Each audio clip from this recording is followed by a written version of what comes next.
ഓരോ ബോഡി പാർട്ടും ട്രിം ചെയ്യാൻ വേണ്ടി 1000 രൂപ എടുക്കാൻ പോകുക. ഒരു വീഡിയോക്കകത്ത് വരുന്നത് വലുതായിട്ടൊന്നും ചെയ്യാനില്ല. ഓരോ ബോഡി പാർട്ടും ട്രിം ചെയ്യുന്നതിന് ഞാൻ 1000 രൂപ വെച്ച് തരും.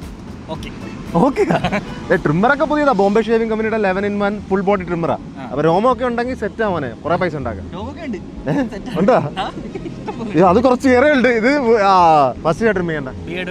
ബിയർഡ് അല്ല, തലതൊട്ട് കാല് വരെ എന്തും ട്രിം ചെയ്യാൻ പറ്റുന്ന 5 മാഗ്നറ്റിക് ഹെഡ് അറ്റാച്ച്മെന്റ് ഉണ്ട് എന്റെ. ഇവൻ എന്തിനാ ഇത്ര പേടിക്കുന്ന അറിയില്ല. ഇവനെ ട്രിമ്മ് മാത്രമല്ല ക്ലീൻ ഷേവ് ആണ് ചെയ്ത് കൊടുക്കാൻ പോകുന്നത്. ഈ ട്രിമ്മറിനകത്താണ് നിങ്ങൾക്ക് ബാക്കി എത്ര ബാറ്ററി ഉണ്ടെന്ന് വരെ കാണാൻ പറ്റും. ടൈപ്പ് സി ചാർജിംഗ് ആണ്. 90 മിനിറ്റ് ചാർജിംഗ് നിൽക്കും. എന്തായാലും 1000 രൂപ കിട്ടിയിരിക്കുമെന്ന് അവൻ അടുത്ത് പറയുന്ന അവന്റെ ചെസ്റ്റ് ഹെയർ റിമൂവ് ചെയ്തേക്ക്. ഇവന്റെ 6 പാക്കിന്റെ പൊക്കത്തോട് ചാടിച്ചാടി ട്രിം ചെയ്യണമെന്ന് പറഞ്ഞാൽ പോലും സേഫ് ആൻഡ് സ്മൂത്ത് ട്രിം ആണ്. ഈ ട്രിമ്മറിനകത്ത് നിങ്ങൾ പവർ ബട്ടൺ നെക്കി പിടിച്ച് കഴിഞ്ഞാൽ ട്രാവൽ ലോക്ക് ഓണാവും. അപ്പൊ പിന്നെ അബദ്ധവശാൽ ബാഗിനകത്തൊന്നും ഓണാത്തുമില്ല. 2000 രൂപയ്ക്കൊക്കെ നിർത്തുമെന്ന് പ്രതീക്ഷിച്ചപ്പോൾ അവൻ അടുത്ത മൂക്ക് ട്രിം ചെയ്യാൻ തുടങ്ങിയപ്പോൾ അവന് ചെറുതായിട്ടൊക്കെ ചിരി വരുന്നുണ്ട്. പക്ഷെ ഒടുക്കത്തെ കൺട്രോൾ. 3000 രൂപയൊക്കെ ഇനി എന്തായാലും മുമ്പിലോട്ട് പോകത്തില്ലെന്ന് പ്രതീക്ഷിച്ചപ്പോൾ അവൻ മീശൻ എടുത്ത് കളഞ്ഞേക്ക്. ചെറുതായിട്ട് മഴ പെയ്യാൻ തുടങ്ങിയായിരുന്നു. പക്ഷെ എനിക്ക് വലിയ പേടിയില്ല. IP6 rated water proof ട്രിമ്മറാണ്. ഇവന് പ്രൈവറ്റ് പാർട്സ് കൊണ്ട് എന്നെ കൊണ്ട് ട്രിം ചെയ്യിപ്പിക്കുന്ന അറിയത്തില്ല. അതുകൊണ്ട് ഞാൻ സെൻസിറ്റീവ് ഏരിയ അറ്റാച്ച്മെന്റ് ഇട്ട് അവൻ പറഞ്ഞ് അത് വേണ്ട, അവന്റെ അണ്ടർആം ചെയ്തേക്കാൻ. ഭാഗ്യം. ഇവൻ എന്തിനും റെഡി ആയിട്ടിരിക്കുന്ന മൈൻഡ് സെറ്റാ. തുറന്ന് ട്രിം ചെയ്യാം. നിങ്ങൾക്ക് ബോംബെ ഷേവിംഗ് കമ്പനിയുടെ ട്രിമ്മർ മേടിക്കണമെങ്കിൽ എന്റെ കൂപ്പൺ കോഡ് യൂസ് ചെയ്യാം. Arjun10. ലിങ്ക് ഡിസ്ക്രിപ്ഷനകത്തുണ്ട്.